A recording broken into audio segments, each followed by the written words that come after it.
Good evening everyone. Now let's see next theorem. Statement of theorem is let V be a vector space.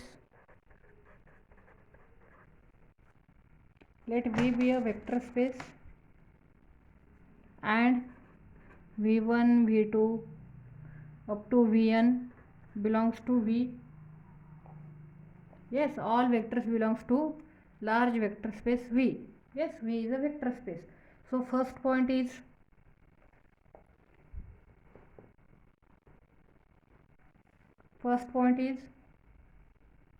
if V is a linear combination, if V is a linear combination of V1, V2 up to Vn, that is V belongs to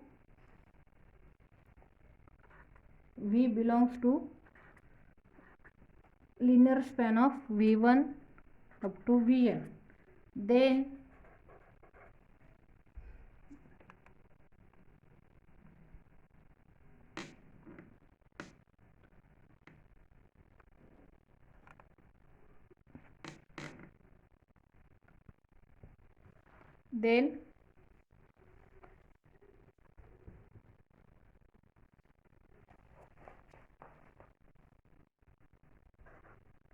V1, V2 up to Vn is linearly dependent. Yes. Second point is we have to prove theorem. So statement of this theorem: if V1, V2 up to Vn is linearly independent and any vector V that does not belong to linear span of V1, V2 up to Vn, then V1, V2 up to Vn is linearly independent. Yes. Again, next statement: if or any subset of a linearly independent set is also linearly independent. Yes. These are the three statements that we have to prove. Yes. Before that, let's see some concept about this theorem, some concept about linear dependence and linear independence. Yes. Let's see. Write down this: for an infinite subset B, for an infinite subset B of a vector space, we say that, this is very important statement, we say that B, this vector space B, yes, subset of a vector space B is linearly independent. Yes, linearly independent. See, is linearly independent if and only if every finite subset of B is linearly independent. Yes. Hence an infinite subset of a vector space is linearly dependent if it has a finite linear dependent subset. Yes, very important statement. an infinite subset B of a vector space, we say that B is linearly independent if and only if every finite subset of B is linearly independent. For example, suppose A is subset of B, yes, and B is infinite. B is infinite, yes. And here A is finite, yes, A is finite. So what is statement? Statement is, for an infinite subset B of a vector space, we say that B is linearly independent. When we say that B is linearly independent, if and only if every finite subset of B is linearly independent. This is finite subset, and if this subset is linearly independent, then we can say that B is linearly independent. If this finite subset is linearly dependent, then we can say B is dependent. And say hence an infinite subset of a vector space is linearly dependent if it has a finite linearly dependent subset. If A is linearly dependent, then B is linearly dependent. If A is linearly independent, then B is linearly independent. Yes, that we have to use for this proof of this theorem. Yes, so read again a statement of this theorem. Yes, very easy. Proof is very easy. Proof. See, proof. Yes. What is first statement? Read. If V is linear combination of V1, V2, Vn, that is V is linear span of V1, V2, N. We already learned linear span. Okay. Then V1, V2, Vn is linearly dependent. Remember one thing, if we can express any vector in terms of other vector, then that vector is always linearly dependent on all that vectors. Okay, linear combination मध्ये जर आपल्याला एखादी vector लिहिता आला, yes, तर तो vector नेहमी linearly dependent असतो. Okay, so if V is linear combination of V1, V2, Vn, so write down what they are saying. V is linear combination of V1, V2, Vn. They have given us what? What they have given? V belongs to linear combination of V1, V2 up to Vn. Yes. Okay. Next. What is next step? Then write down V is equal to, how can we write V? Linear combination of V1, V2, Vn. V is equal to alpha 1 V1 plus alpha 2 V2 plus alpha 3 V3 plus alpha n Vn.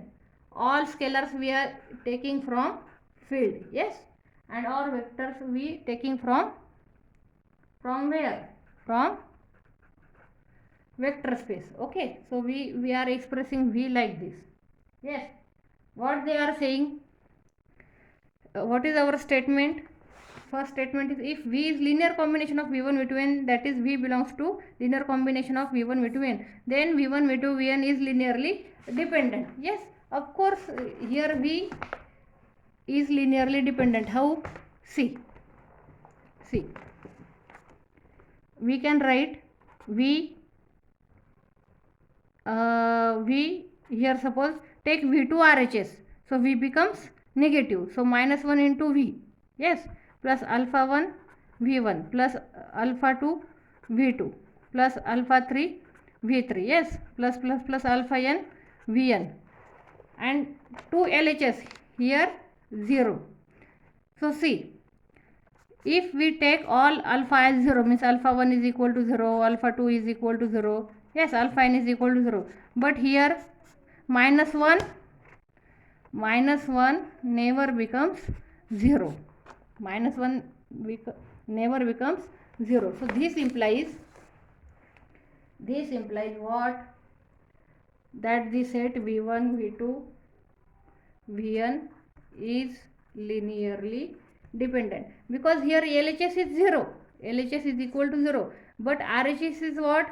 RHS is minus 1, and V1, V2, Vn are vectors, that all are non-zero vectors. Yes, so LHS 0, RHS minus 1, so that not possible, and hence V1, V2, Vn is linearly dependent vectors, because we are expressing v in terms of v1 v2 up to vn. Yes, that is the first part of the theorem. Now second part,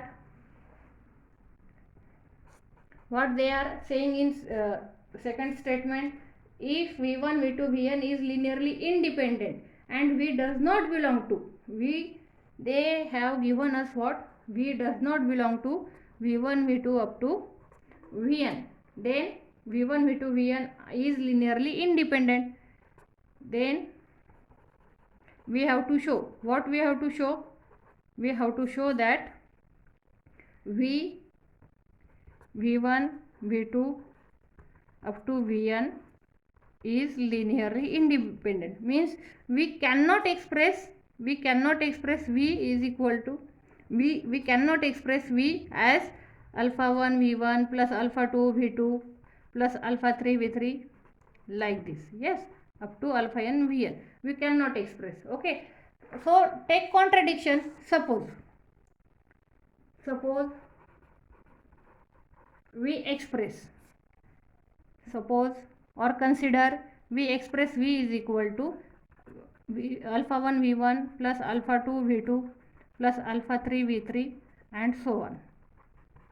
Yes, if we express v like this. Okay, yes, and what v1 vn v2 v2 are linearly independent, we have to show that. Yes, and here v does not belongs to, means we have to take here alpha, any scalar alpha, and all this alpha and alpha I belongs to field where I varies from 1 to n, all scalars belongs to field.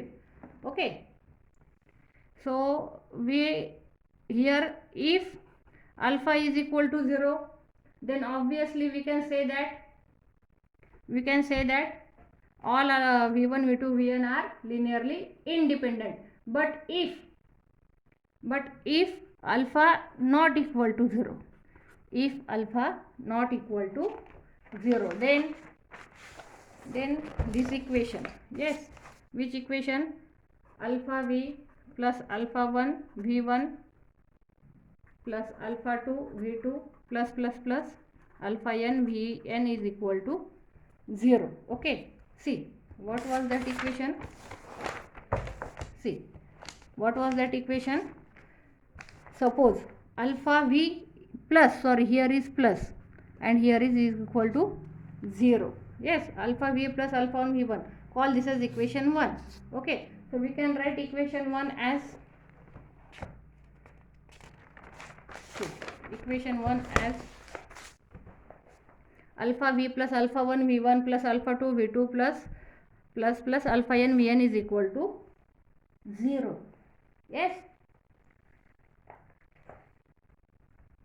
then v is equal to, suppose if we take all these terms, alpha v is equal to minus alpha 1 v1 minus alpha 2 v2 minus alpha 3 v3 plus here minus alpha n vn is equal to not equal to. Yes, so take, if here we are taking alpha is not equal to 0, means what, 1 by alpha is defined. Yes, 1 by alpha is defined, understood, 1 by alpha is defined, so means alpha inverse exists.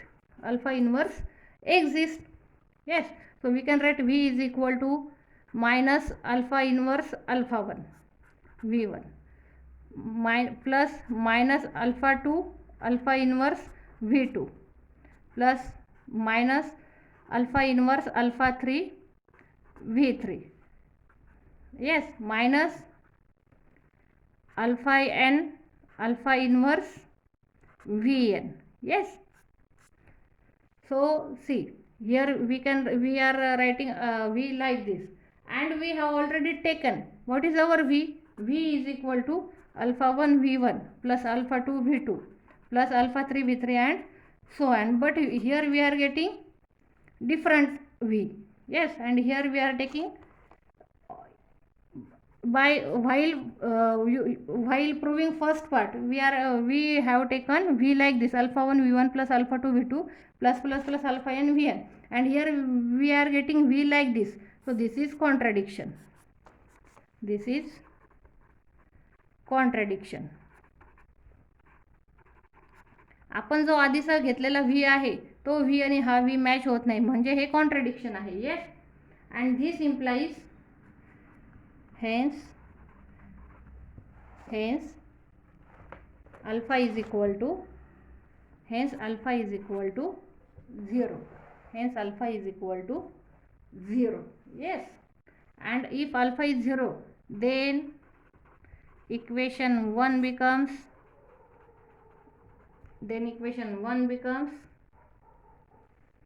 alpha 1 v1 plus alpha 2 v2 plus alpha 3 v3 plus alpha n vn is equal to 0. Yes, this implies alpha 1 is equal to alpha 2 and all these alpha i's are 0, and this implies what? This implies v1 v2 up to vn is linearly independent.